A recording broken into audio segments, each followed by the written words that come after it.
You are now tuned into the truth frequency. We are TFR. TFR.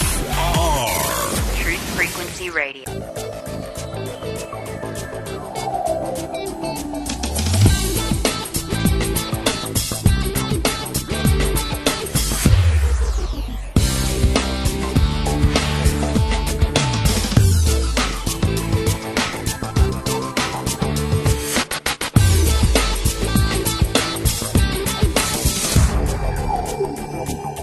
Hello and welcome to the Revolutionary Radio Project. I am your host, Rob Skiba. And tonight, my guest is going to be my friend, Dr. Aaron Judkins. Now, Dr. Judkins is no stranger to the Revolutionary Radio Project. He's been on my show before, twice, I believe, actually, but that was back in my blog talk radio days. So this will be the first time here on the Truth Frequency Radio Network. Dr. Aaron Judkins, a.k.a. Maverick, is an author, explorer, and archaeologist from Texas. He has a passion for searching for the truth about the mysteries of the past, exposing forbidden archaeology and forbidden history. He is also a producer, known for Finding Noah, 2015, and Hidden Mountain, the Los Lunas Mystery Stone, 2012. He has appeared in Footprints in Stone, Forbidden History 2, 2013, and Watchers 8 in 2014. Maverick has participated in numerous excavations throughout the United States and Israel, including the Pool of Siloam in Jerusalem in 2004. He is credited with mapping the longest contiguous dinosaur trackway in the Western Hemisphere and discovering a new trail of dinosaur tracks named the Judkins Trail. Maverick has been featured on both international radio and TV broadcasts, including Coast to Coast AM with George Norrie and History Channel's H2. He is a guest radio show host for Epic Voyages Radio on the Inception Radio Network and is the host of his own show called Man vs. Archaeology, and his PhD is in biblical archaeology. That's quite a bio we have there. Ready to go ahead and bring him on. Aaron, are you there? I am here, Rob. How are you? Good, man. Thanks for coming back on the show. Oh, yeah. It's a great honor and privilege to be on your show again here on Truth Frequency Radio. Yeah, thank you. Like I said, you've been on the show twice before. Actually, it's been a while. I was trying to remember last time you were on, and I want to say it was about probably March of 2014. I think perhaps, was that just before or just after your Mount Ararat trip? That would have been just after the Mount Ararat expedition, but before the film came out, Finding Noah. Gotcha. Well, we'll get to all that. First, I want to just kind of reintroduce you to my audience. Maybe some of the people have followed us over from Blog Talk Radio, but I'm sure we've got a much bigger and newer audience here on Truth Frequency Radio. So for the sake of my new audience and refresher for the old audience, let's get a little bit more of your background. Tell us a little bit more about yourself. How did you grow up? How did you come to know Christ as your Savior? I know we have the same belief system. And how did you find yourself in the field of archaeology? Okay. Well, let's go all the way back to the beginning where I was raised in a Christian home, and we went to church, and I had a natural affinity for music and playing drums and for vocals. And so I really enjoyed church. That was just natural for what we did. You know, we went to church, on Wednesday nights and Sunday mornings, Sunday nights. And my mother was a piano player, and I got big enough to get on a drum set, and I started going on those. And so I really enjoyed church. I've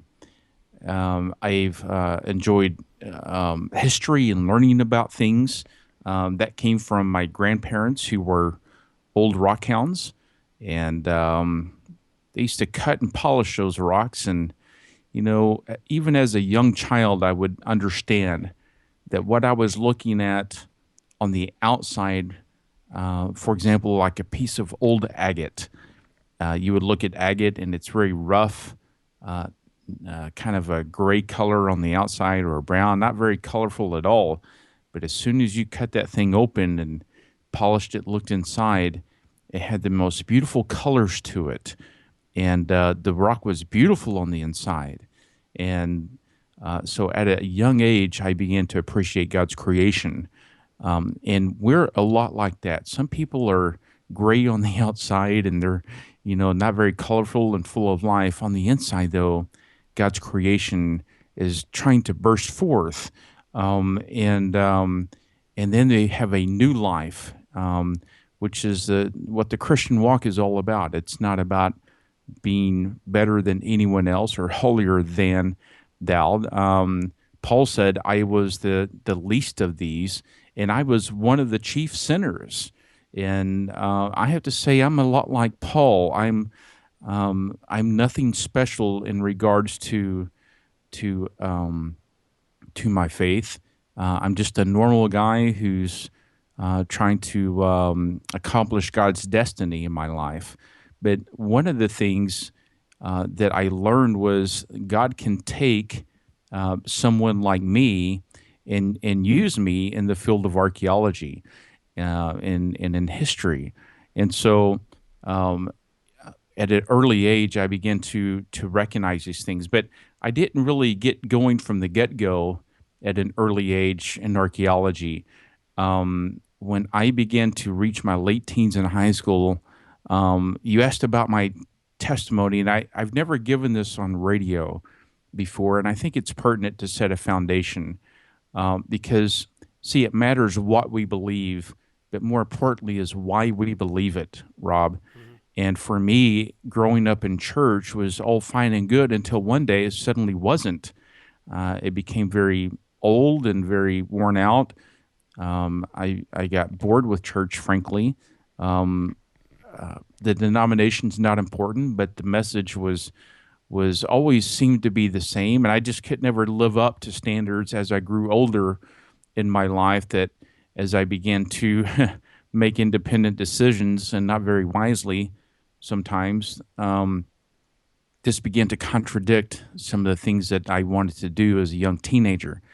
I wanted to listen to rock and roll music. I told you I had a passion for music, but music began to change for me. I wanted to grow up now to be a rock and roll star and grow my hair out long. I was a child of the '80s. I grew up, in the '70s, but I was really in my junior high and teenage years. I was a child of the '80s. Okay, so did you have a mullet? Well, I'm not going to confess that, but some people call it that. Yes, I don't ever call it a mullet. See, yeah, we had mullets before they called them mullets. Right. I did have long hair, and now it wasn't long all the way around. It was cut on the side, so some people would call that a mullet. Yes, business in the front, party in the back. Yes, I'm guilty of that. But I loved the '80s. I still do. I love the everything about I say everything, but I do love the '80s. But being an '80s kid, my favorite pastime was the '50s. And I always wanted to be born in the '50s because the '50s had such a I don't know. There was something about it, a cool innocence almost. Yeah, exactly, and so I really loved music, but I began to stray, and the reason I'm telling you this is important because I began to question the things that I believed in. Why am I believing in Christianity? Is it because I was raised in the West? Is it because my mother and father told me to go to church, and that's what we did, and I grew up in church? Is it because of that? Is it because my pastor told me? What exactly was this that I was believing in? Because I began to frankly have a quite difficult time with trying to live up to a Christian standard, and I didn't have any understanding of what the Christian walk was about.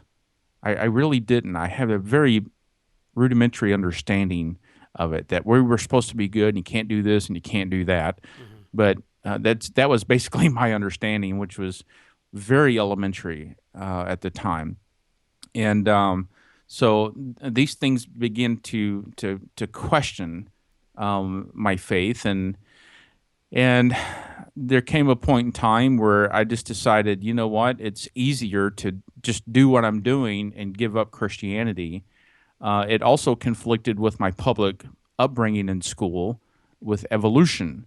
I was being taught God created everything back in Genesis, but then when I went to school, it was okay. Well, everything evolved, and what I call pond scum to Einstein, the macroevolutionary Darwinian theory of evolution. I was being taught that as fact. Well, how do I reconcile that? If God created everything, then why is evolution being taught in schools? How come it's not, how come it doesn't line up with what the scripture says? So I had all these conflicts going on at an early age. And this is normal even now, and it's worse even now, by the way. One of the last stats I've heard was that 70% of the youth are leaving the church and never coming back. And I think that stat may be higher now. But this is certainly me back in the late 80s, early 90s. So let's fast forward to 1990. I think it was 1990 or 1991. I was about 21, and I had started on my dream of being a rock and roller, and my hair was long, and I had that mullet, and I was on my way to try to do that. And one night I had come, I was renting a room from a lady. So I was in the Panhandle of Texas in Amarillo, and I'll never forget this, Rob, because this changed my life. But I had come in real late from partying one night, and I have never told this. I want to be very keen on this because this is something I don't normally tell on radio. I've never told this, not even on my radio show. But I think it's important to again lay the foundation for why at least I believe in the Christian faith. So one night I'd come home real late, and I had previously been having very, very vivid dreams that I was going to die. Dreams of death, of the Grim Reaper chasing me. One night I dreamt that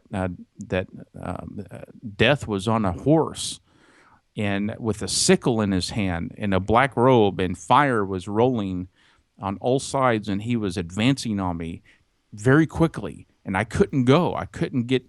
I was just going to be overcome at any moment.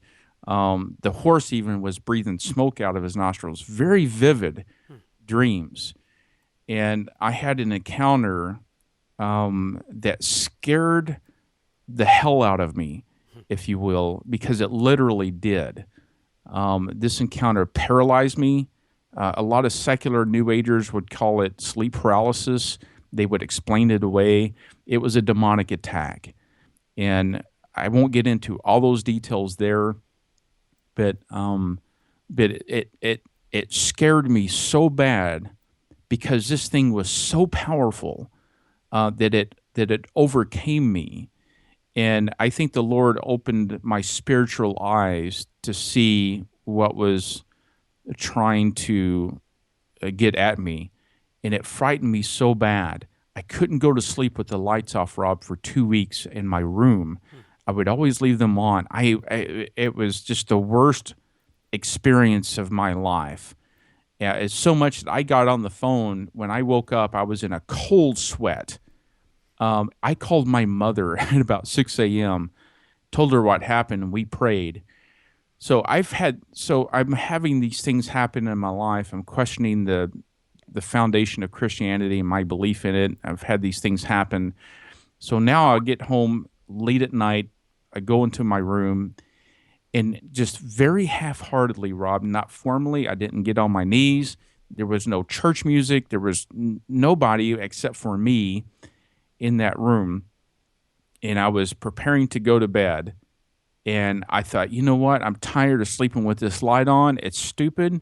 I'm going to turn the light off, and I'm going to shut my eyes. And as I was doing this, I said, Lord, if you're real, I really, really need to know. And like I said, I didn't say it out loud. It wasn't formal. I just thought this in my mind, basically, as I was preparing to go to bed, laid my head on the pillow, turned off the light for the first time in 2 weeks. And as soon as I turned off the light, I put my head on the pillow, readjusted my head, opened my eyes, and this was probably 1 a.m. I mean, this is late in the morning. When I opened my eye, I'm still awake. I never did fall asleep. I opened my eyes, and this brilliant, radiant white light shone throughout my room, through all four walls, ceiling to floor, wall to wall, no shadow. But Rob, something amazing happened. There was no fear, and I looked around the room, and I thought, where is this light coming from? I did have one window in the room. I got up out of my bed. I walked to the window. I looked out. There's nothing there. The street is empty. Everybody's in bed in that time of night in the neighborhood. There was nobody there. I was walking around my room in this light, and I sat down on the bed, and peace that passes all understanding came over me in waves. And I just was basking in this radiant, glorious light. Never seen this light on earth. I could not compare it other than a bright white kind of radiant light. And it pierced my soul, Rob. And when the light dissipated, I don't know how long it was, maybe it felt like minutes, but may have been 30 seconds, may have been 60 seconds, long enough for me to get up out of bed and turn around and sit back down. I don't know how long it was, but it was long enough to get my attention. I sat on the bed and I said, Lord, in my heart, I said, what was that? And the Lord immediately responded, not audibly, but just deep down in my spirit. He said, you asked me for a sign, and I just gave it to you. And it blew my mind. And I thought, wow, the creator of the universe answered my prayer in a tangible way. And from that moment forward, I thought, I'll never, ever, ever doubt that there's a creator God. Mm-hmm. And so from that moment forward, I said, Lord, I know this is real. And from that point forward, the Lord has protected me. The Lord has, gone before me to get to where I'm at now, because simply I could not have done it. This was not a path that I had chose in life, but the Lord laid the groundwork for me, because I began to seek out what my destiny was. I said, Lord, what is my destiny? What am I supposed to do? Because I eventually went into the medical field, and I still do that work. But I said, Lord, this has got to be something more. What am I supposed to be doing? What's my destiny? What's my purpose in life? And those four great questions of life popped up. Who am I? What is my purpose here? Where am I going? And how did we get here? And so I thought, well, what is my purpose here? What am I supposed to do? And so I really began to seek the Lord on this, and without having any other, major revelations or anything, the Lord just naturally began to graft me to where He wanted me to go. And one of those places was at a little museum in the Texas Hill Country called the Creation Evidence Museum in Glen Rose, Texas. And I went there, visited that museum, saw out-of-place artifacts. I'd never even heard of any of this in my life, didn't understand the differences in creation versus evolution, didn't understand why creation was important, number one, and the science behind it, the empirical evidence. And I began to mop this up like a sponge. I began to soak it up, the information, because for the first time I really had answers to a lot of my questions that I never had before, even as a Christian, things that I could really hang my hat on, things that I had evidence to support my faith. Not that I needed that evidence, but I had questions answered for really the first time in my life. And so archaeology was a natural progression for me. I loved history and archaeology. And because of these out of place artifacts, it questioned, everything that I had ever been taught in history and archaeology and the, geology and the geological column, all the evolutionary Darwinian theory that I was taught in school. And all of a sudden, all that's being questioned with answers that suddenly made sense to me, that was scientifically valid. And so for me, these things began to happen to me. That was in about 1996. And since then, the Lord's taken me on this wonderful path that I'm on, all the way up to the present, which is finding Noah in our search for Noah's Ark back in 2013. Quite the story, man. You were responding to the light in your room and like, wow, the creator of the universe just showed up at my request. I was a missionary for 6.5 years, and I learned in the course of going to about a dozen countries, and restricted access countries at that. These were places where it was less than 2% of the population typically even had any idea who Jesus was or even have heard the name before. So typically hostile communist, former communist, Buddhist, Hindu, Muslim countries, and places where you can't just openly go out in the street and start evangelizing. You just can't do that. But you can have a conversation with people. And like in China, they told us before we went there, they said, look, don't go in with an agenda. Don't go in thinking that you're going to plant a seed, water it, and harvest it in a half-hour conversation. Just go and be a usable vessel to be whatever the Holy Spirit needs you to be. You may be the guy planting the seed, but you may be the guy who's watering something somebody else planted, or Right. you may actually get the privilege of harvesting. And so I learned a lot on that trip. But I was I was in Singapore, and I was talking with one of the other guys that I was working with, one of the other missionaries from America. And we have our own kind of Christianese lingo, and God said to me, and God said this, and we talk that way, Well, this guy, this national, was kind of hovering in our orbit. I could see him out of the corner of my eye, and he just had enough. He couldn't take it anymore. He grabbed a chair, pulled it up right next to my friend and I, got right in my face, and said, "God talks to you?" And I said, "Yeah." And you talk back? And he talks back? I said, yeah. I said, as a matter of fact, he's talking to me right now. He said, he is? What's he saying? I said, well, he's telling me that he wants to have the same relationship with you that I have. And he says, really? I said, I'll tell you what, because I only had a few minutes, and we're getting ready to leave. I said, listen, man, can I give you a prayer that is guaranteed to work? He said, yeah, sure. So I said, just pray this prayer. God, if you're real, if you're really out there, reveal yourself to me. And I knew God's going to answer that. I don't have to, I didn't have time to go through a whole plan of salvation and change this guy's paradigm in 5 minutes, but I could give him a prayer that I know God's going to answer because he wants to show up. He wants to reveal himself.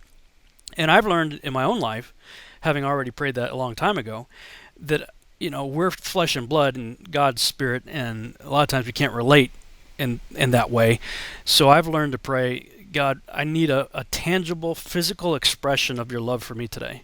Please reveal yourself to me in a tangible way. And it's amazing the things that he'll do.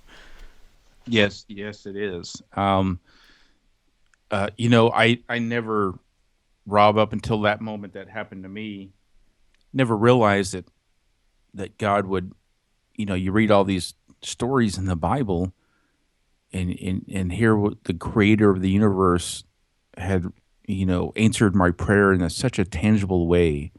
And there's been other moments in my life that's happened on a supernatural level, that's reconfirmed that. But it's important because, this all started, Rob, with a question back in Genesis with the serpent in the garden. And it said, did God say? did he really say that you can't go, eat of that fruit? But did he say you could touch it? See, did God really say that you can't have, this certain thing here? You got everything else, but this one thing. Oh, let's. So the serpent, Satan is very clever, very subtle. He simply questioned what they had been told that they could not do. They had free reign. They had everything else. They even had a personal relationship with God. But that question came up, and that question began to ponder in their mind. And as they pondered on that question, then the question turned into something that they began to take action in, and the action was, well, maybe not. And then we know that they actually took that and ate that they were not supposed to eat. Why? Because it opened up their eyes to good and evil, to the knowledge of good and evil. So this goes all the way back, questioning your faith.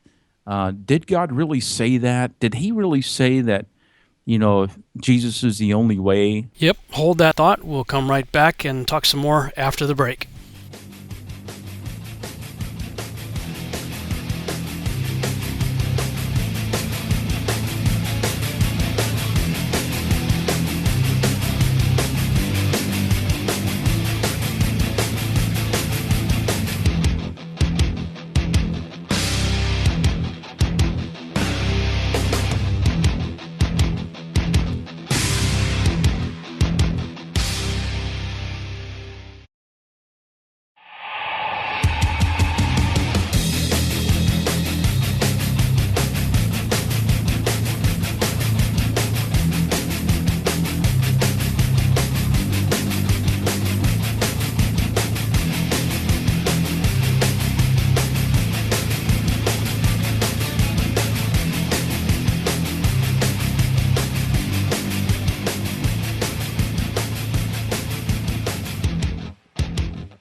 And welcome back to the Revolutionary Radio Project. I'm your host, Rob Skiba, and I'm talking with my guest, Dr. Judd. It's not Judd. I almost called you Judd Burton. Can you believe that? Aaron Judkins. You know why? Because I was just out in Lubbock, man. We missed you.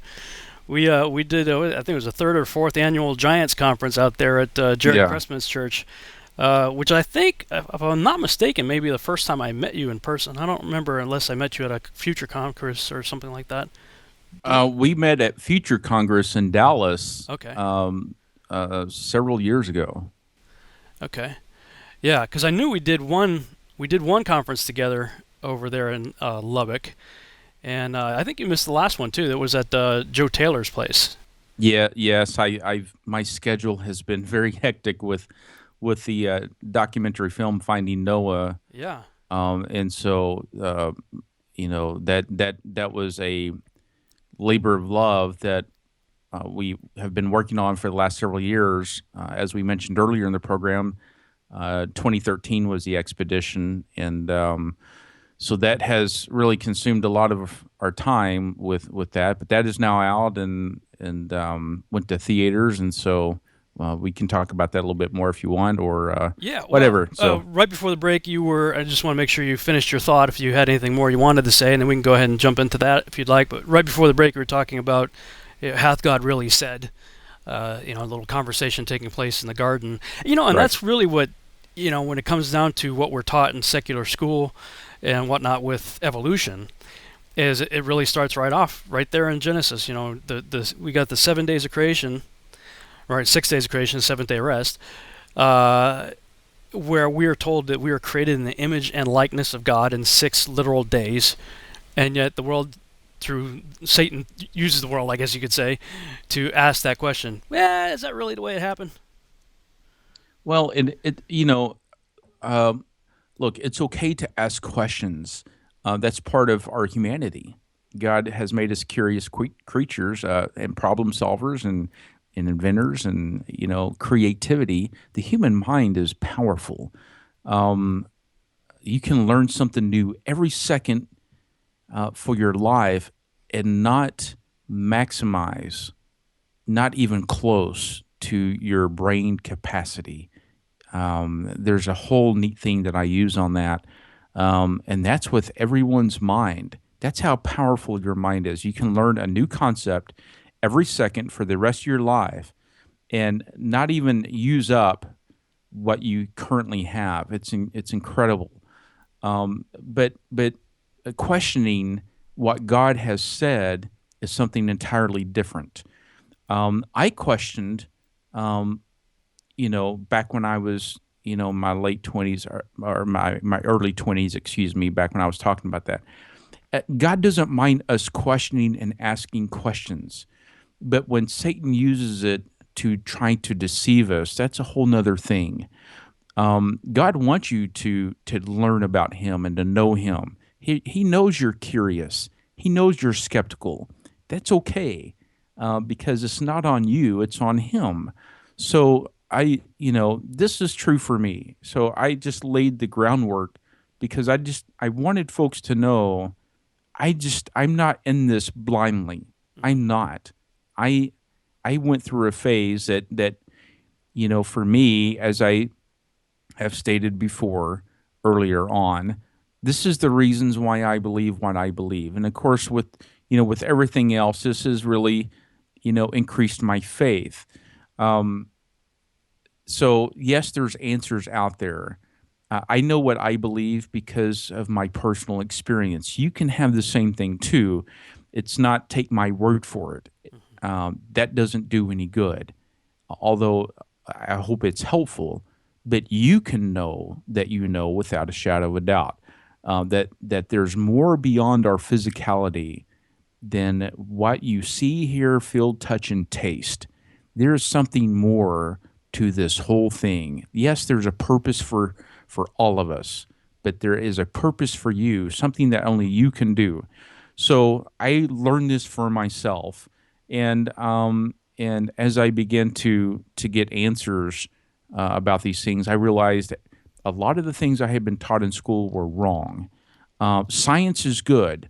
Operational science is awesome. I love it. It gives us fast cars and microwaves and the space shuttle and the ability to go into space. It gives us computers and radio programs. It gives us things that helps us in life. Operational science is awesome. But when you're talking about life origins, it really gets down to philosophical science. No one was there in the past. You can't witness the beginning. You can't repeat it. You can't go through the scientific method. But one thing you can do is falsify theories. See, before there's a theory, there's a hypothesis. And science is to poke holes in the hypothesis and theory before it moves into law. And if it doesn't hold up to scientific standard, then that theory should be reworked and taken off the table altogether. But that hasn't happened with evolution.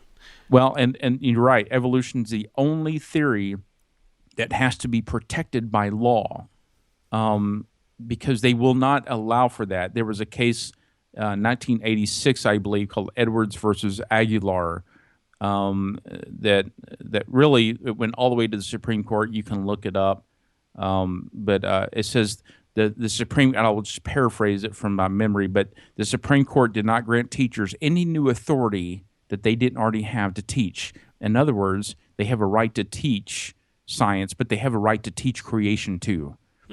Most people don't know that. Teaching creation in public school is not against the law. But it's. Did you see Expelled? I did. Apparently, it's maybe not against the law, but they make it very difficult on teachers.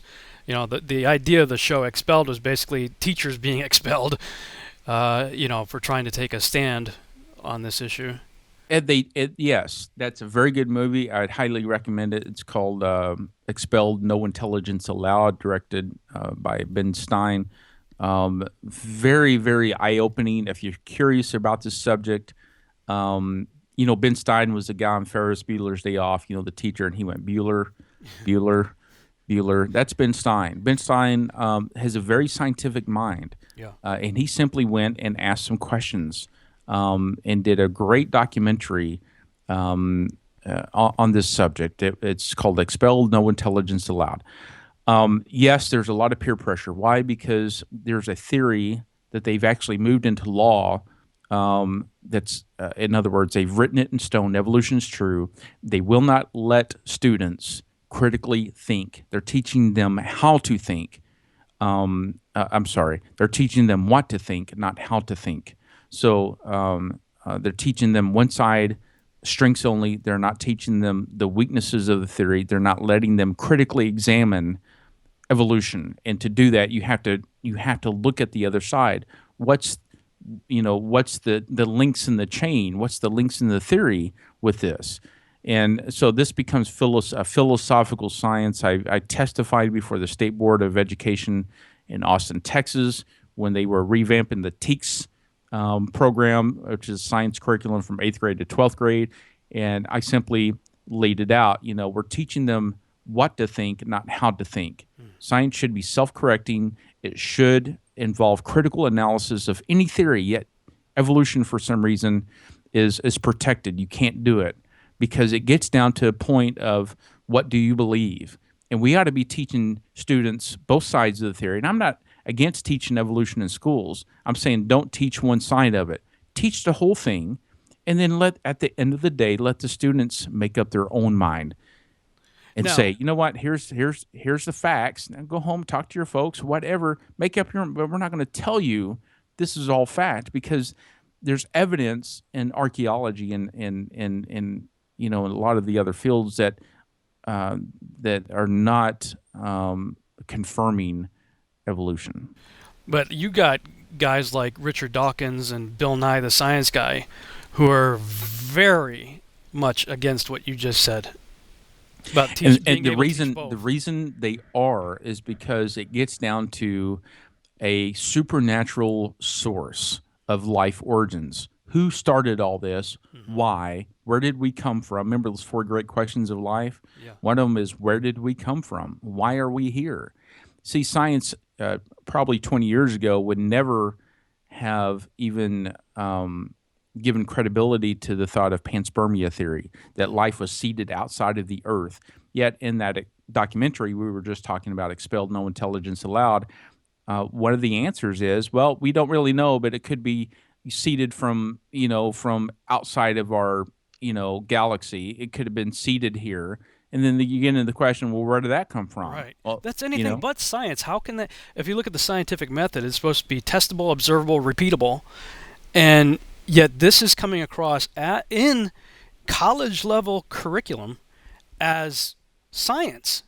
And because they have realized that intelligent design is something that they cannot get away from. Mm-hmm. When you get down to the crux of the matter, things have been designed.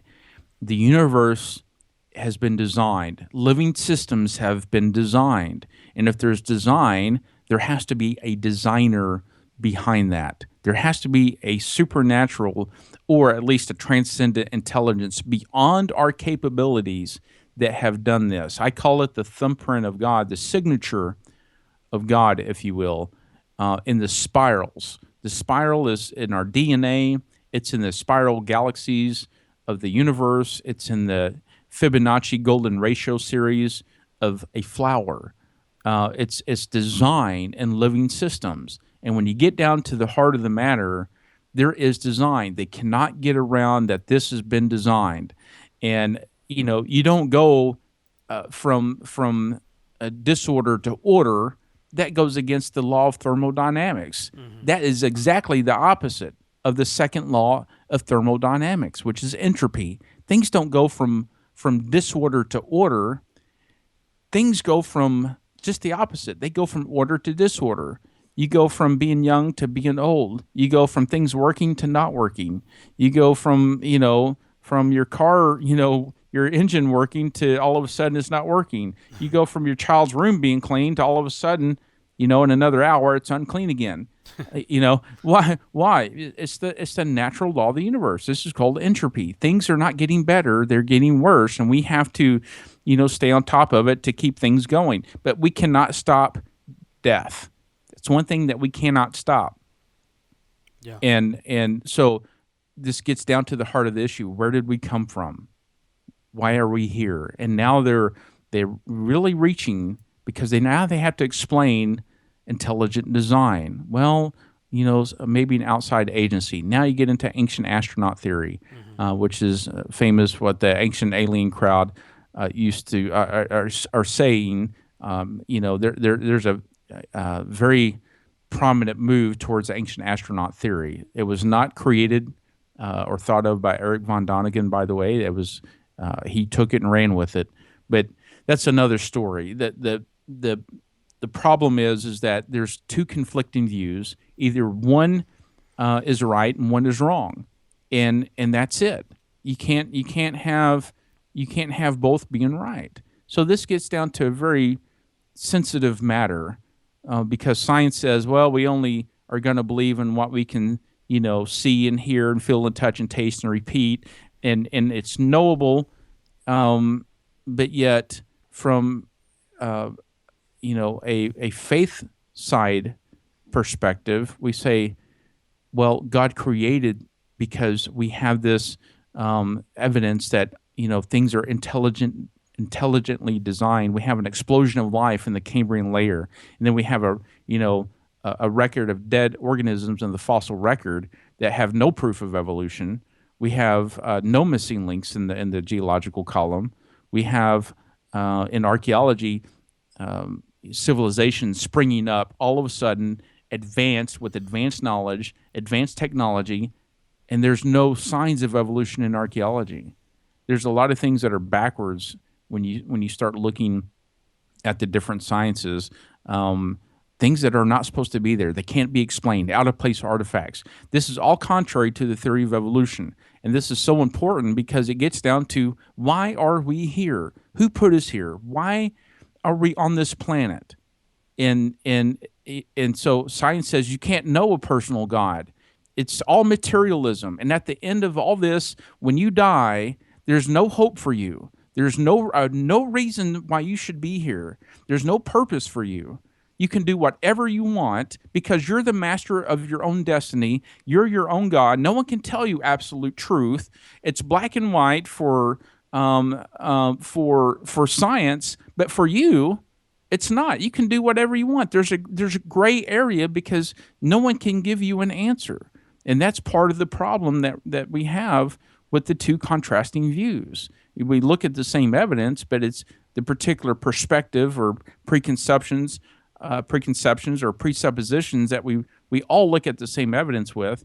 It's okay to have your own presuppositions and these things. That's what we are.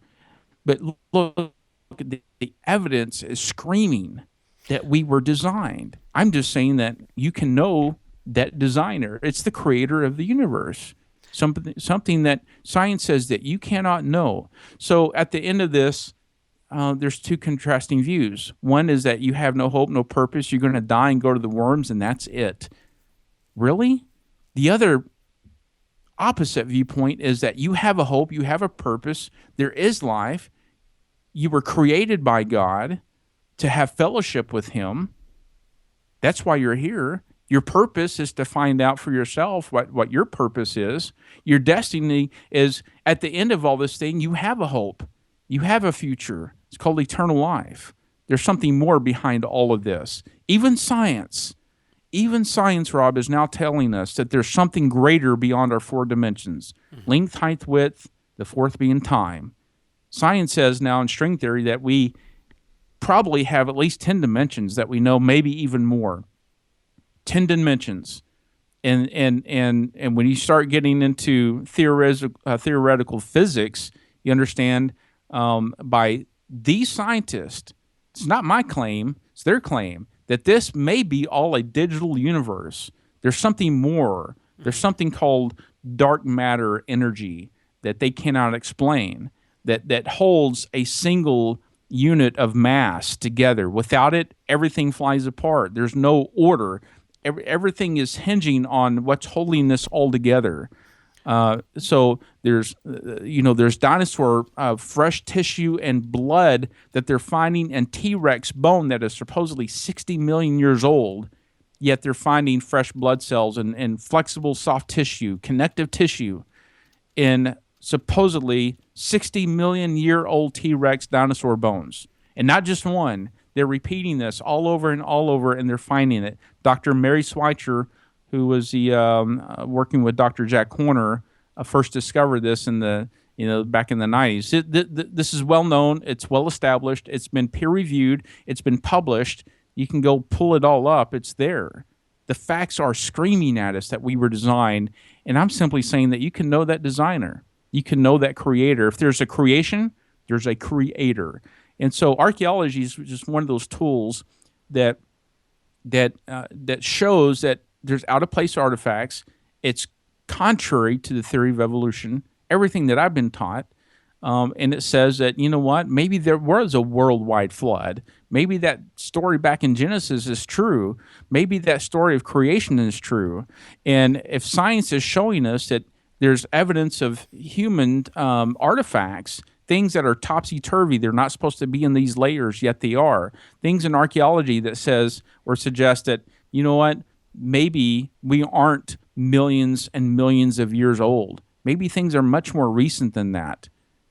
Then you have to question, at least from a scientific point of view, do they have an agenda of what they're spoon feeding us? It's okay to question. It's okay to question the science. See, it's not exclusive to guys in white lab coats. It's for all of us. And science is simply, being able to examine the evidence. The evidence is speaking for itself. I don't try to convince people, Rob, of anything. I don't try to convince people. I let the evidence speak for itself. Well, what happens I let the evidence. I'm sorry. So that's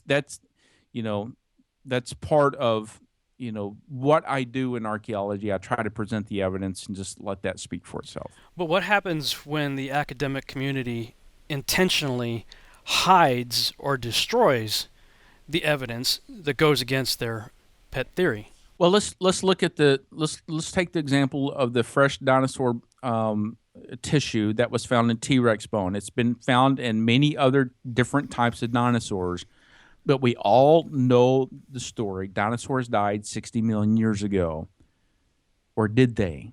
Mm-hmm. Because see, the evidence is now showing that they are young. The evidence is showing, why is there fresh connective tissue? Why is there evidence of red blood cells in dinosaur bones? Paleontology cannot explain it. And it rocked the academic community to the point where at first they were excited about it. And Dr. Mary Schweitzer, before she ever presented it to Dr. Jack Horner, she did what any good scientist would do. What does she do? She went through the scientific method. She repeated the experiment, right? She tested it. She observed it. She predicted outcomes. She tried to falsify the thing, and she couldn't. She couldn't. After 20-something tests, she couldn't falsify that she was seeing red blood cells and connective tissue in T-Rex bone. So how do you explain it? Yeah. I mean, well, you were even mentioning dark matter a few minutes ago. Have you seen the documentary The Principle? No. Oh, you need to watch it. I'll send you a link, whatever. Okay. You've got to watch it. But one of the things that we're pointing out is how dark matter, that whole idea, it's an ad hoc theory that was conjured up to fit preconceived notions where they had problems. It's like, well, there must be some kind of dark matter holding this thing together. Okay. Because we have all these problems with our current model, so let's just make up something else that we can't prove, we've never seen, we assume, and we'll just say that that's fact. But I mean, they were acknowledging, this was something that was basically inserted into the equation.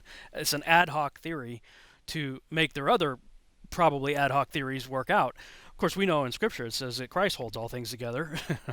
So, right. Of course, but in the scientific community, they laugh at that statement and say, well, I mean, how can you even prove that? They would probably say that's an ad hoc or just an excuse. But when you use all the other evidence, like there's no missing links. I mean, in 5th grade, I raised my hand and said, if we came from monkeys, how come there's still monkeys? And we're all the in-between. Like, there should be, like, billions of the in-between stuff. Right.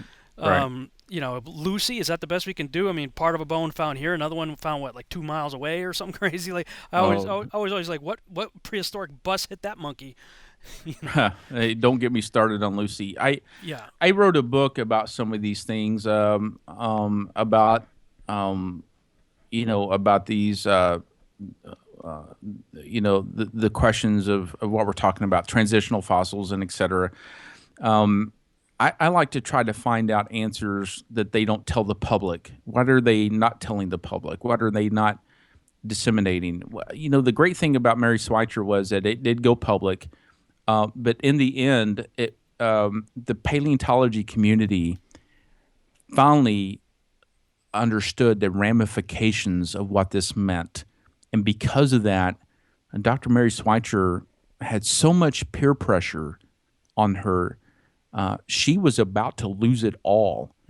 They basically, under duress, have forced her to recant all of her academic research on this. Wow. Because they understood the ramifications, and she was very close to losing her career, everything. This has happened to good scientists before, where they've stuck with the evidence, but because it was so contrary to the theory of evolution that they just pulled it. And a lot of this either gets pulled, it gets ignored, it gets re-explained. They're very clever at redefining terms, redefining the definition, and trying to create a model, like you said, that would fit their theory. See, the evidence should never fit your theory.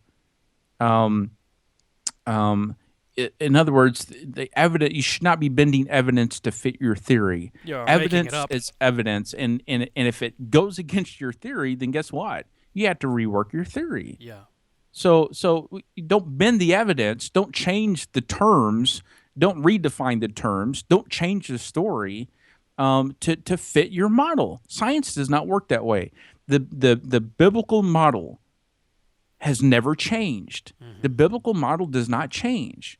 And the evidence speaks for itself. So now people get all kinds of confused with doctrine, and the Bible says this, and the Bible advocated this, and the Bible and look, all I'm saying is that once you understand that there is a creator that you can know on a personal level, and there's scientific evidence to back up your faith, it's not something that you just have to believe blindly on blind faith, then that changes the ballgame, because evidence now, the science is pointing towards intelligent design. It's pointing towards creation. It's pointing towards something outside of our time domain that has started all this. And then the natural logical question is this: why? What do we have to do with it? What is our purpose here? What's the whole meaning behind all this? Science will never be able to explain and give you answers regarding those questions. They will never be able to do it. Hold that thought, and we'll come back and deal with that when we come back from the break.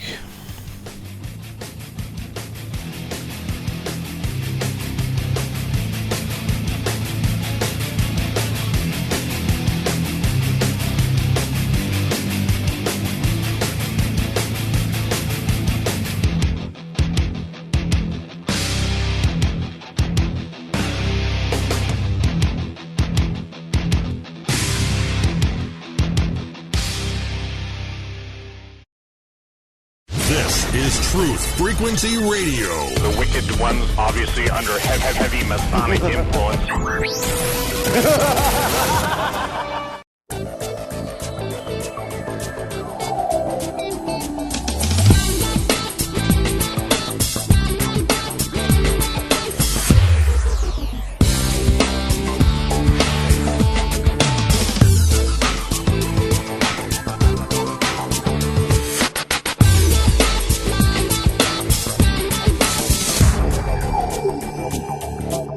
Welcome welcome back to the Revolutionary Radio Project. I'm your host, Rob Skiba, for the second hour of the broadcast. I'm talking with my guest, Dr. Aaron Judkins.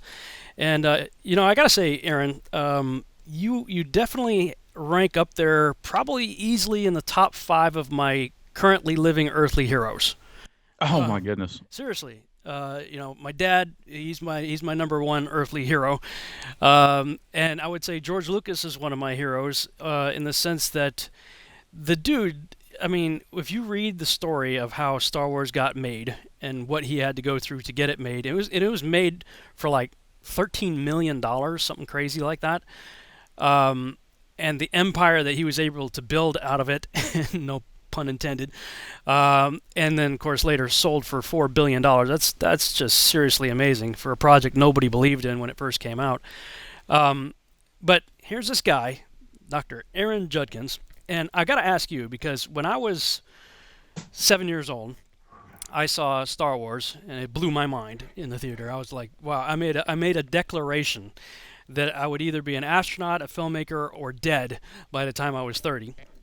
Because when you're 7, 8 years old, 30 is like, that's a long way away. So it wasn't because I had a death wish. I just figured if I didn't make it by the time I was 30, it would be because I was dead, So, I set my sights immediately to go into the space program. That's why I joined the Army, follow my dad's footsteps, fly helicopters. I was going to transition, fly jets, and, submit my application to NASA. That was my plan. Of course, that didn't work out, so I immediately shifted to my second goal and went through film school and everything, and have been doing documentary films and things like that. But am now trying to get this TV series Seed launched. So that's my passion. That was, you talked earlier about purpose, finding your purpose for yourself. So I got to ask you, did Indiana Jones have that kind of an impact on you? Because if you go to your website, aaronjudkins.com, I see this picture. It looks awful lot like Indiana Jones there. So it's time to confess. Well, I did love Indiana Jones when I went and saw it. I was when did the first one come out? 1984? Something like that, 81, 84, somewhere in there. Yeah, okay. Well, I was rather young back in those days. Probably in junior high when it came out. I never I thought Indiana Jones was cool. I never dreamt one day that I would be doing archaeology work. When the first time I saw Jurassic Park, I never dreamt that I would be, in the field excavating dinosaurs. Since then, I've excavated probably 15 different dinosaurs, a couple of woolly mammoths, and a tylosaur. And, I considered myself a field archaeologist. And there's a kind of a romantic side of archaeology that's connected to Indiana Jones, and I rejected that for a long time. But then I thought, how cool is it? Indiana Jones really brought forth archaeology to the limelight. That's not how it is in real life. Everyone knows that. But well, you got the picture. Do you have a whip too? I've seen you. I've seen your hat. I know you have a hat. I do have a hat, and I have a whip. I don't know how to use it because I'd probably hurt myself. Nice. It was given to me as a gift, but I do have a hat, and every good archaeologist has to have a hat. I'm a man of many hats. Yeah. So I do embrace it now because it opens the door for people to for at least for me to talk about archaeology and the real life adventures of archaeology they're a lot funner. They just something about the realness of archaeology I think is so much better than any fictional movie because it is real life. And who knew one day I'd be going up climbing a mountain at 17,000 feet in eastern Turkey. That went to to film in theaters. So that's one of the reasons why I say you're one of my currently living earthly heroes.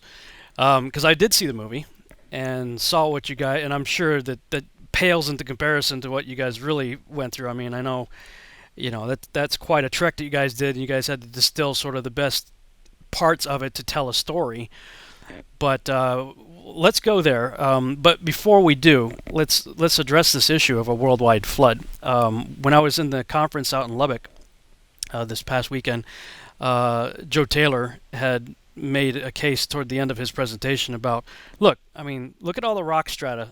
That it's everywhere. Anywhere you see a road cut going through a mountain range or whatever, you can look and see the stripes in the mountains, And of course, you got Charles Lyell in the 1800s looking at that and saying, "Wow, that represents millions and millions of years," and yet you guys find stuff like tree trunks and whatnot going through multiple layers of strata, don't you?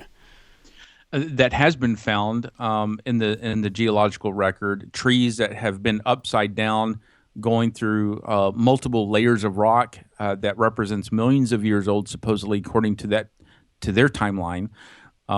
We all know trees don't grow upside down. Mount St. Helens was a great example of this. Yeah. Because it changed the geological conditions around Mount St. Helens. Very briefly, it was a witnessed event, number one. We knew the conditions before Mount St. Helens. We knew the event and the conditions after Mount St. Helens erupted. And on a very miniature scale, this reproduced a catastrophic explosion that changed geology around Mount St. Helens. As a matter of fact, they have a little canyon there. They call the mini Grand Canyon because it was carved out in a matter of hours. Mm-hmm. We had trees that were blown out of the mountain that came back into Spirit Lake and it filled the entire lake. Some of these trees turned topsy-turvy, upside down, and then sank down into the sediments. This is what we would see on a global scale of Noah's flood, of the great deluge, of trees doing the same thing. That they get log heavy, and they turn upside down, and then layers of sediment would fill them in. They don't represent millions of years of time. The Grand Canyon should show all the layers that are taught in textbooks, yet I think 9 of those layers are missing. They're not even there. Why? Because you have layers that are upon layers. Why? Because there's no they explained it through a process called uniformitarianism, and there is no uniformity. In other words, the key does not the key is not the present. The key is what I'm trying to say. The present is not the key to the past. That's what I'm trying to say, and that's what they use. The present is the key to the past. That's not necessarily true because in the past there was a catastrophic event that changed everything. It changed the geological column. This is represented in the worldwide flood. There's a lot of geologists who would say that never happened, but yet we see sedimentary layers of rock going all around the world. The biblical record clearly describes a global flood. There are hundreds of flood legends that are ubiquitous in almost every culture around the earth. And there have been fluid hydrologists such as Emmy Clark and Henry Voss, who's demonstrated that the scientific validity of a flood, such as Noah's flood, provided the sedimentary layering that we see on every continent. Those sedimentary layers of rock had to be laid down underwater. And secular scholars report very rapid sedimentation and periods of great carbonic deposition in the layers as well. The carbonic acid that's formed in limestone. This is sedimentary rock and limestone, and so we see this limestone layers going all the way around the earth, and so it's possible to prove the historical reality of the flood. You just have to look at the evidence. But again, we all look at the same evidence. It's how you interpret the evidence, if you will even accept the evidence. But it's there. It's screaming at us that there was some kind of catastrophic event in the past. And according to the Bible, there was a worldwide flood. And this has really changed everything. The record of the rocks have changed. Geology changed. We have depositions of dinosaurs and sedimentary rock. I've dug, as I said earlier, probably 15 different dinosaurs. None of them have been charred or burned by a meteor. None of them. They have all been buried underwater. All of them have. They've been buried underwater. They've died. They've drowned. As a matter of fact, we see dinosaurs in the fossil record that are arched with their backs and necks arched backwards, Why? Because they are suffocating. It's called the death pose. They are suffocating because they cannot breathe. I got a clam that came from the Valley of the Monkeys in Egypt. I've been to Egypt, and this is a whole clam that was buried alive. Why? Because it didn't have time to pop open and die like a normal clam would and get scavenged. This thing was buried under a lot of pressure very quickly, and it could not pop open. It was buried alive, buried whole. And we see clams all over the world, index fossils all over the world. On Mount Everest, how did they get there? How did those index fossils get at 29,000 feet? I found them on top of Mount Nebo in Jordan. Even when I was on Mount Ararat in Turkey, in eastern Turkey, there's index fossils there. How does all this stuff get there if there was not a global flood? There's much more things I could say about that, but we certainly see there's enough evidence to clearly describe not a local flood, even though those happened in the past, but a global catastrophic event that changed everything we know in the past. You know, it really frustrates me when I hear certain Christian scholars advocating for the likelihood or possibility even that Noah's flood was a localized regional flood of Mesopotamia or whatnot. It seems to me the evidence is overwhelming, as you have stated, that this was a worldwide event, that we find these, marine fossils on top of mountains everywhere, in the Rocky Mountains. I mean, everywhere, not just localized. Yeah, we do, and so there's plenty of evidence in the fossil record and the geological column that the model, the better explanation, the better model is the global flood model. That's described in the Bible. Matter of fact, the Bible has been quite ahead of science for a long time. Science catches up to what the Bible has clearly stated already, that the Earth was the Earth hangs on nothing, that there's snow and that there's currents in the oceans. Just all kinds of neat scientific allusions, especially in the book of Job and in the Bible. But look, you have to study this thing for yourself. Don't accept without knowing for yourself truth, because see, no one has a corner on truth. You have to be able to search these things out. And like I said earlier, don't believe what I'm telling you. I believe this because I learned it to be true, that this is evidence, this is science that confirms what I had already believed, and it really strengthened my faith. That's great for me, but what about for the people who still have questions, or the people who doesn't quite believe that there's that these things are true? And look, I just simply humbly ask you to consider these things that I'm telling you. Don't take my word for it. Look into it for yourself and see if these things be true. Yeah. And if they are, then you have a question to ask yourself, is what are you going to believe? And that is really what it's going to come down to. And why do you believe it? So I think that's very, very important, because then it comes down to your decision, your choice, your responsibility in knowing the truth. And you can know the truth. That person is the person of Jesus Christ. And that's really important to understand, that this is, the ultimate source of all this truth. If the Bible is true, then maybe that flood back in Genesis that actually happened back then, there's scientific evidence for it. Then what about the rest of the thing? What about the end of the book? What if that stuff's true? Mm-hmm. See, so there's a lot of things to consider in this. Archaeology is just one of the things that I look at, and because I am an archaeologist, and to say, wait a minute, things that I had been taught is not true in archaeology. So how did all this stuff happen? And look, the greatest archaeological find, one of them would be to find Noah's Ark. Mm-hmm. And if that thing is out there, and if it's true, and then we can find empirical hard data evidence for it, that would change everything we know. That would change everything on a scientific basis. So that's one of the reasons why I went into eastern Turkey to climb Mount Ararat to search for Noah's Ark. So tell me about it. What happened? Well, this was one of the greatest archaeological scientific expeditions in search for the Ark up to date. This was back in 2013. I was invited to come on as a consulting archaeologist on the team, and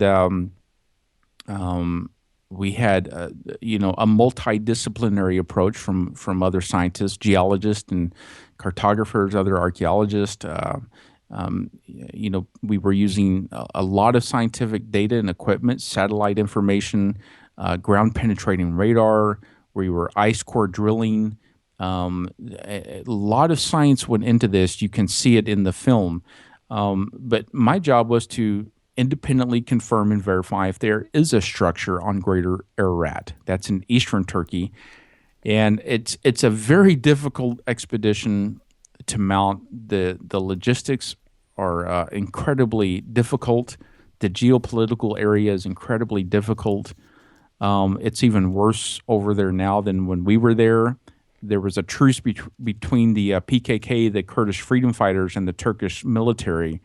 They have historically been at odds because the Kurds want an independent Kurdistan. Turkey will not allow it. But towards the end of our expedition, that truce broke, and things have really gotten worse over there. So there's all kinds of issues. 17,000 feet. There's permanent glaciers on top. There's boulders bigger than your house that you have to climb through before you even get to the ice fields.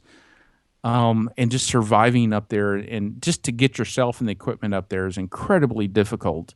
But this expedition is chronicled in a documentary film that came out in October of 2015 called Finding Noah. You can go to findingnoah.com. The movie is coming out back into theaters across the country in a very limited re-release of the film back to the screen. If you go to findingnoah.com, you can find out where the movie is coming to you, near you, and you can even request the movie to come to your area. But that'll give you information on the film, and you can view the theatrical trailers there as well. I think in March of 2016, we expect it to go to DVD, and the DVD will be out for those who would like a copy of the DVD. But this chronicles, a group of intrepid explorers, men of faith that have put aside their daily lives, stepped out of their normal roles of their full-time jobs, and stepped away from their families for nearly 2 months to go do this. Finding Noah is not necessarily about finding the ark. It's about the journey, about the men who go and do these things.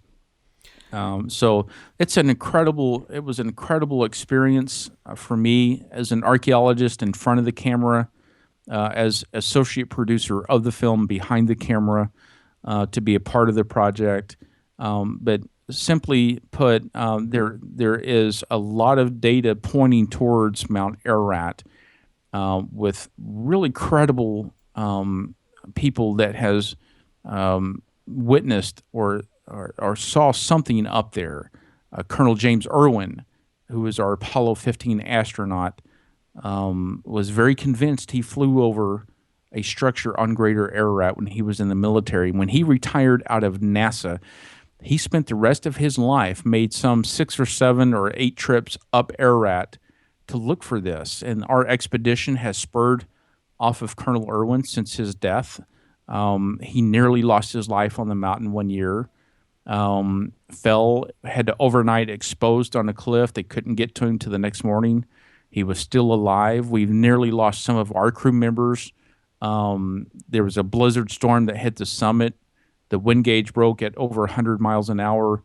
Our team expedition leader, Richard Bright, nearly lost his life, was already buried under 3 feet of snow, was in stage 3 hypothermia.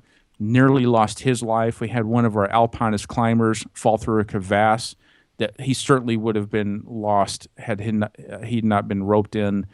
It is a very difficult mountain to search, but we are in the process scientifically of ruling out areas and concentrating on certain areas of the mountain.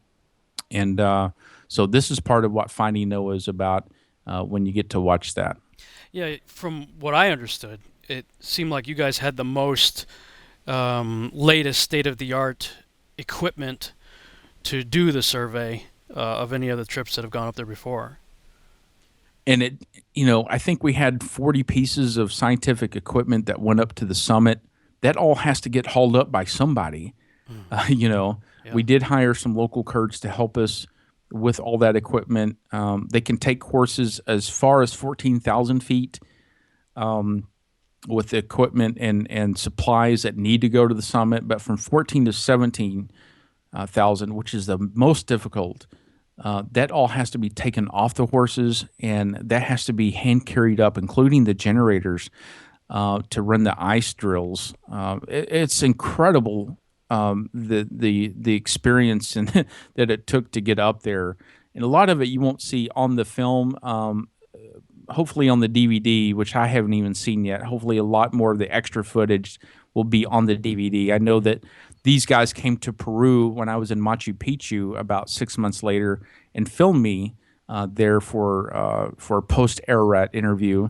So you may see that on the DVD. But I've been around since Eastern Turkey and Finding Noah, and the archaeology is you never know where it's going to take me. I'm who knew I was going to be climbing Mount Ararat 3 or 4 months before I did. Who knew I was going to be in Peru and Bolivia, doing that work down there. So it's quite interesting, but that's what old Maverick does here. That's why they call me, I guess, the Maverick Archaeologist, because I am outside the box, man. I go out there, boots on the ground, and if I can't bring it to you, I'm going to certainly tell you about it. So that's what I do. That's awesome. Now, there are a number of locations that people have suspected the Ark to be. Some have claimed that they found it. What's your take on the other locations, like the Ron Wyatt location? The other one was in Iran, interestingly enough. There was an expedition, I want to say, 2009 or 2008, something like that. Josh McDowell and a bunch of people went up to... do you know about that one? I do. I think that was Bob Cornuke. Yes, Bob Cornuke, in northern Iran.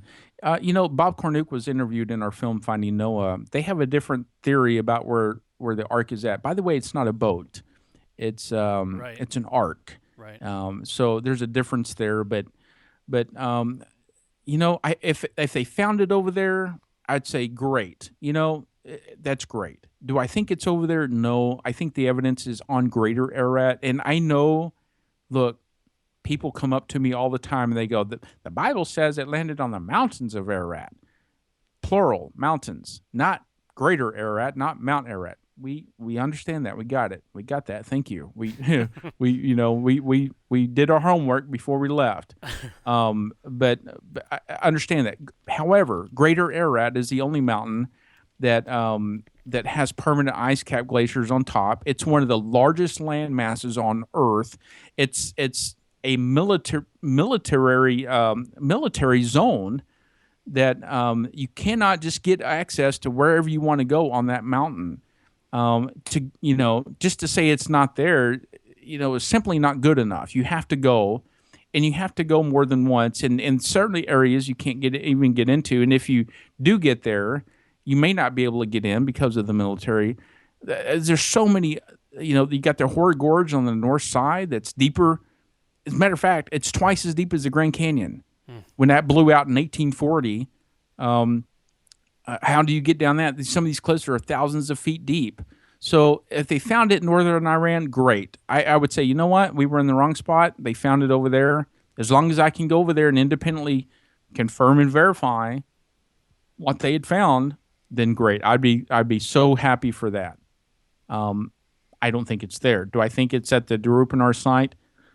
some 30 miles away. It's near the Iranian border. We were very close. As a matter of fact, I could see it from where we were at. You could see the cars backing up to the border.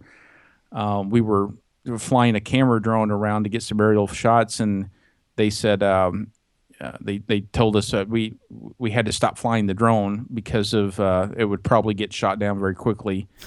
Matter of fact, we had a large drone that we tried to get in for filming over the Hoar Gorge, but we could not get that through customs. So lots of problems with mounting an expedition to Turkey to try to look for the Ark. It's not as simple as going up. Some guy said, well, if I go, I'm going to go up there to find it. Well, good luck to you, because there's a lot more to it than that. A lot of things that you have to get the necessary permissions to go. And hold that thought. We're going to break. We'll come back in just a few minutes.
Welcome back to the Revolutionary Radio Project. I am your host, Rob Skiba. For this final segment of the broadcast, I'm talking with my guest, Dr. Aaron Judkins. And right before the break, we were talking about the various other locations that people think the Noah's Ark has, some have claimed it's already been found. And we were talking about the claims of Ron Wyatt. And I'll just say this.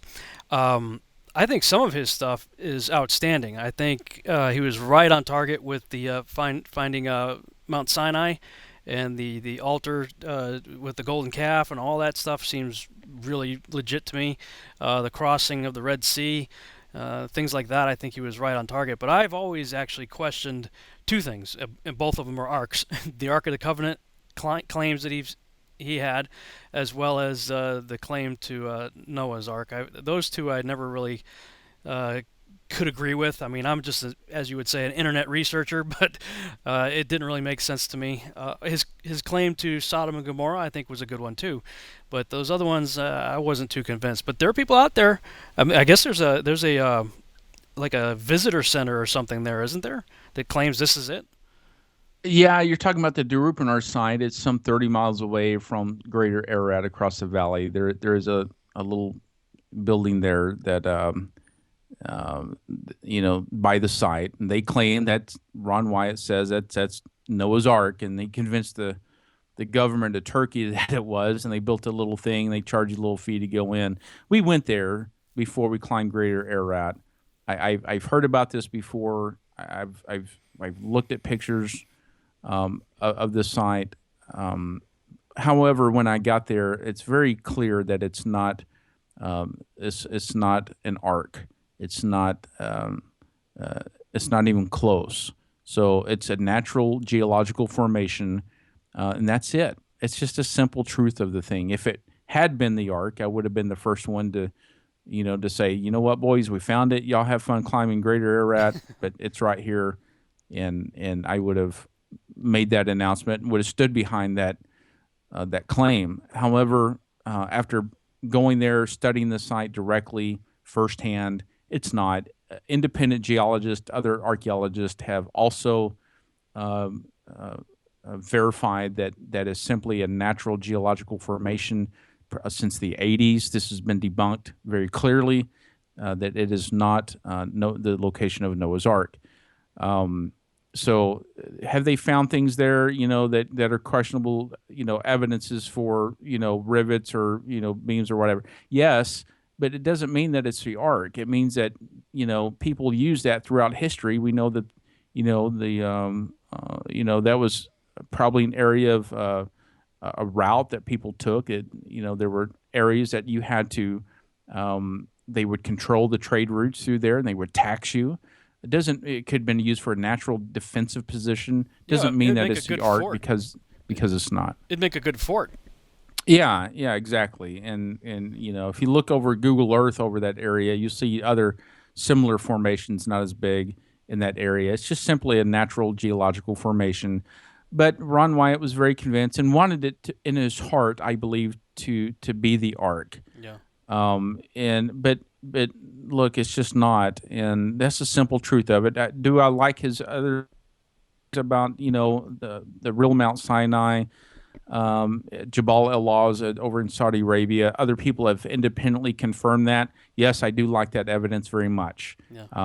I've been into Egypt and Israel looking for Mount Sinai myself. I've climbed up Mount Khartoum a couple of times. I realized when I got up there, this isn't it. Although you'll see petroglyphs everywhere. We found a Jewish menorah.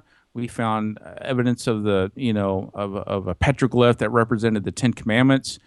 But it doesn't mean that's Mount Sinai. And after going there the second time, I realized this isn't it. It can't be it. It's just, is it similar in some respects? Maybe. Doesn't mean that it's evidence that it is.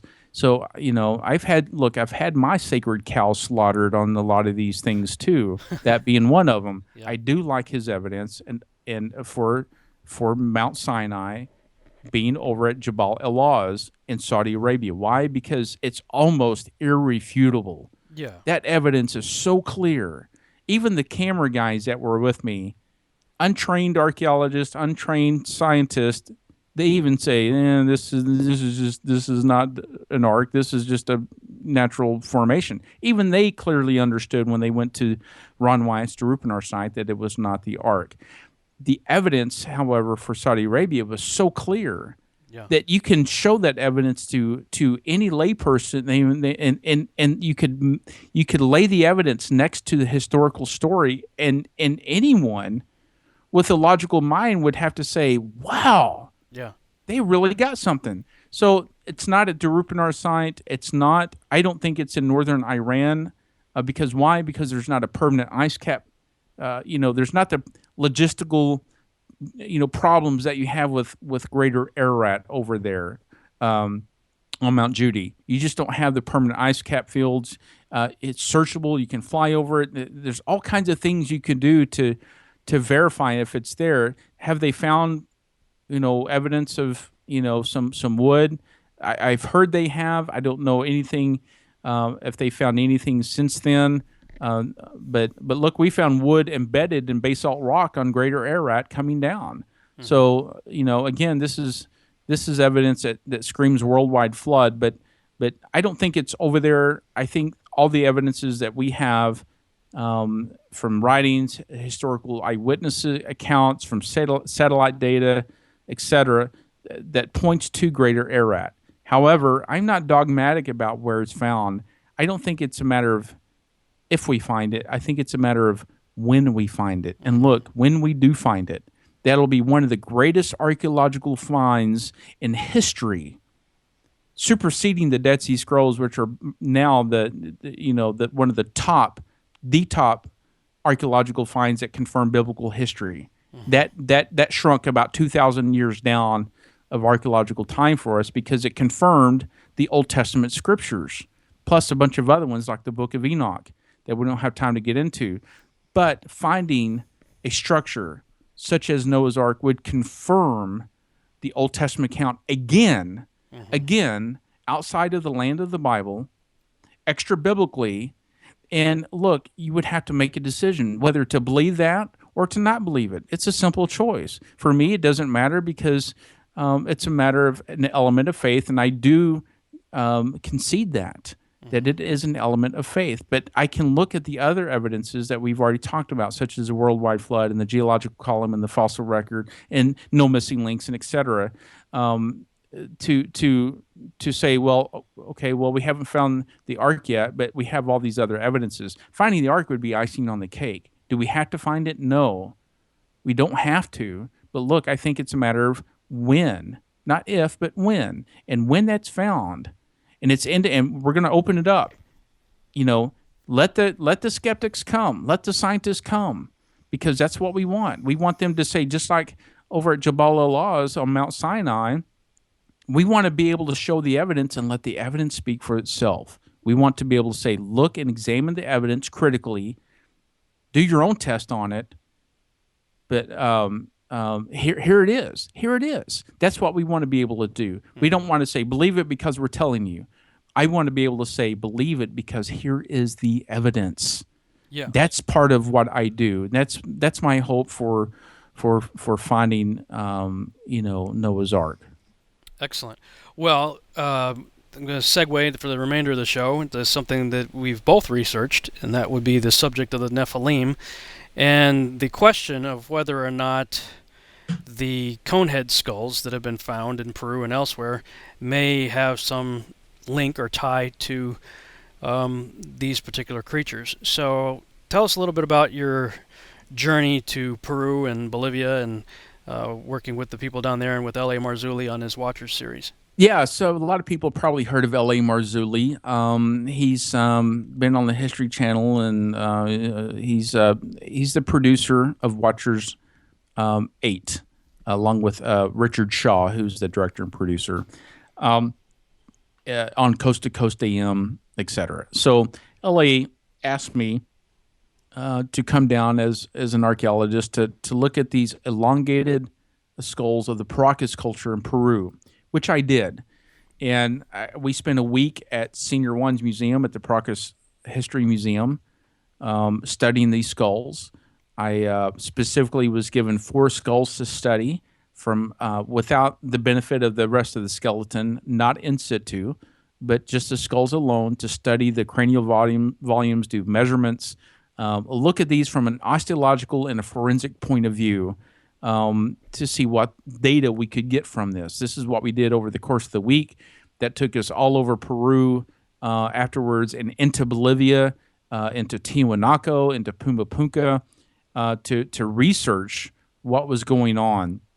A lot of this you may have heard on Ancient Aliens or the Ancient Astronaut Theory.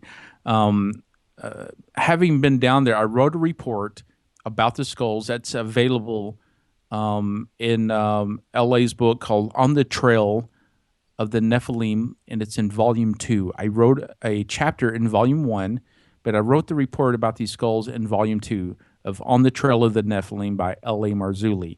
You can look at the report there. I've actually published my journals not only on the Noah's Ark expedition, but the Peru expedition. And I've published my findings in that journal as well on the 4 elongated skulls. They're very interesting. They do have some anomalies to them. Can we say for sure, scientifically, empirically, that they are Nephilim skulls?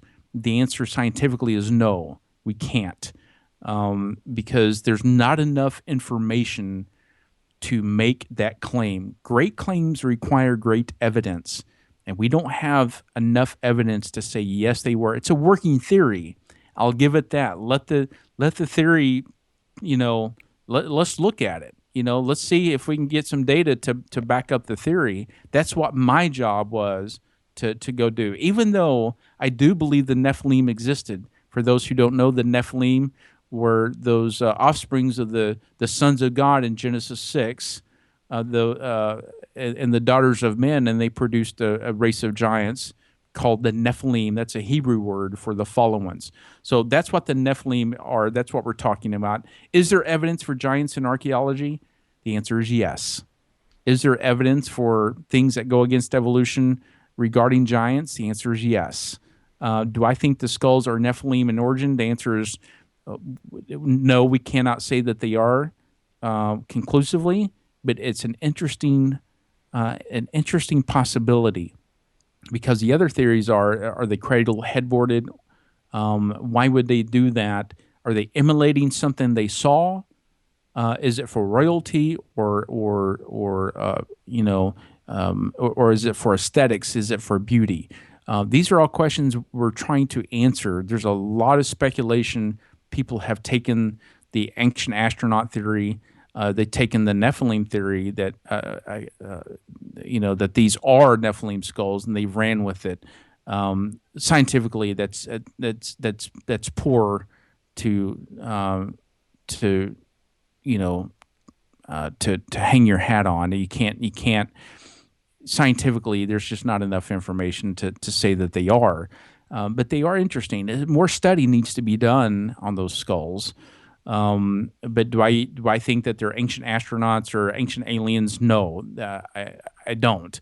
Do we know that they have historically cradle boarded their heads to manipulate them? Yes, we do know that. So is it result of the Nephilim that has come down? I don't know. I don't know the answer to that question for sure. But it's certainly interesting because we do find evidence of giants in archaeology and in history.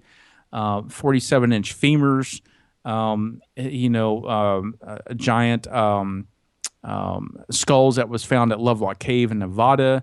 I have in my office an Astrakhan piece of pottery with an old Paleo Hebrew that was found in Israel with the name Goliath on it. We all know who that is. You don't have to go, Goliath who?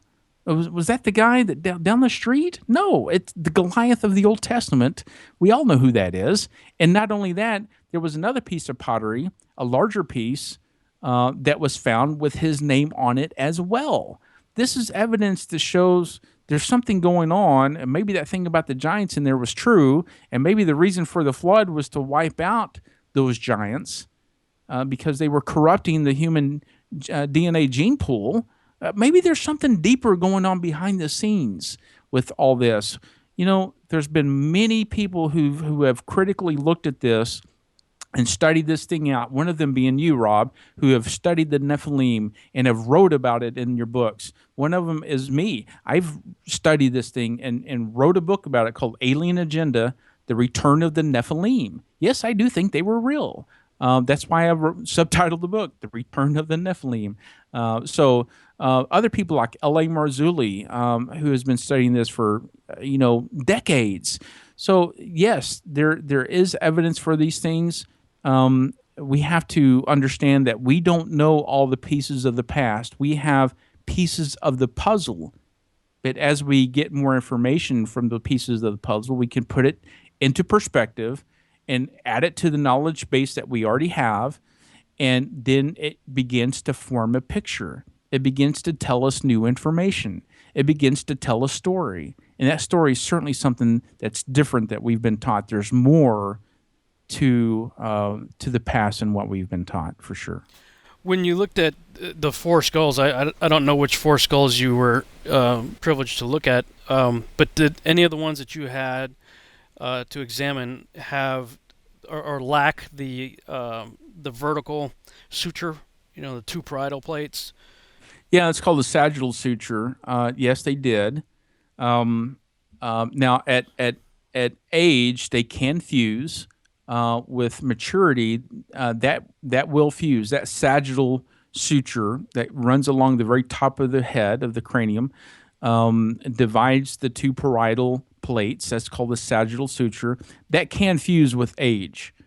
It can also prematurely fuse with pressure if you're cradle headboarding someone's head with ropes and wood, and you're putting external force on that skull and pressure over time, it can prematurely fuse that suture. So yes, there were things like that.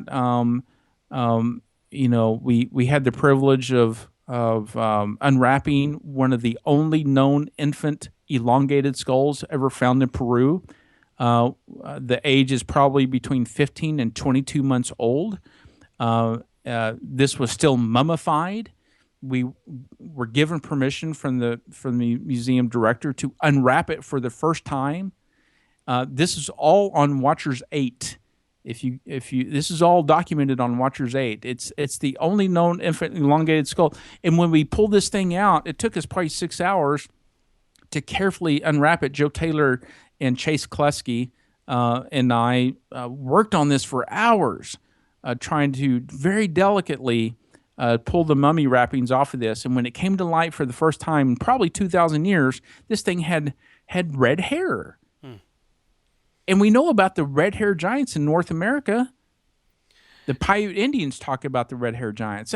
So there's all kinds of little pieces of the puzzle all the way around the world that point to evidence of something happened in the past, and certainly these giants play a part of that. So, this is documented on Watchers 8. I also have it on my film called On the Trail Across Peru and Bolivia. It's available on my site. All this that you've been hearing is, if you want to go check it out, it's at aaronjudkins.com, aaronjudkins.com. And are your books available on there too, or can I get them through Amazon? You can get Alien Agenda, The Return of the Nephilim on Amazon. You can get it available on my website as well. Like I said, the 2 journals, they're not books, they're journals. They're my daily entry thoughts and my field notes on the expedition to Noah's Ark in Turkey, the expedition to Peru with the report there I included in the back. So I have those people. That was for me. I had people ask me if I would publish those. I had to remove some sensitive details and information from that. But I thought, well, yeah, we can make a public journal, and how cool would that be? So that's available on the site. The new film is up on the trail across Peru and Bolivia. The information for Finding Noah is there as well at aaronjudkins.com, and it's really the central hub, for all my work there that I've done. But it's what an amazing thing. I was just on Trey Smith. Oh yeah, had me on his videos. Oh, cool. Recently was Jurassic. Yeah. He's got another one called Fossils of Dragons that's coming out. I'll be in that one as well. There's a lot of interesting things that's come about for old Maverick here. I am needing your feedback. If you go to Facebook and type in "Man versus Archaeology," I'm very close to working with a producer that is leaning very heavily at doing a TV show with me on this concept of forbidden archaeology and man versus archaeology. So really need your feedback on Facebook. If you just post anything to it that what you would like to see, what kind of shows you would be interested in, any tips or leads or anything like that, or just say, hey, we're backing you. We would love the idea. This is what I'm working on for 2016 right now. And very real possibility that you'll see old Maverick here doing his own show on archaeology on one of the networks. Man, that'd be fun. Well, I wish you the best in that. I look forward to seeing something like that happen. That would be awesome. I do have a quick question. We got probably 4 minutes or so left. Cranial or cradle headboarding, that won't increase their brain case, though. No, it changes their size. Just the shape. It changes their shape. Right. But you're right. It does not increase cranial volume or cranial capacity. Right. And some of those skulls, don't they have between 20 and, I've heard as high as 35% more or larger cranial capacity than a comparable sized normal skull? There was one of the skulls I studied that had a larger than normal cranial capacity. Why? We don't know. That's one of those anomalies that, we don't have the answer to yet. We don't know why that does. It's very curious, but it does not change cranial capacity. Mm-hmm. Although that there are some of the skulls that have larger cranial capacities. So very interesting on these skulls for sure. All we could do is speculate at this point. Yeah, it's really speculation at this point until further evidence is revealed or discovered.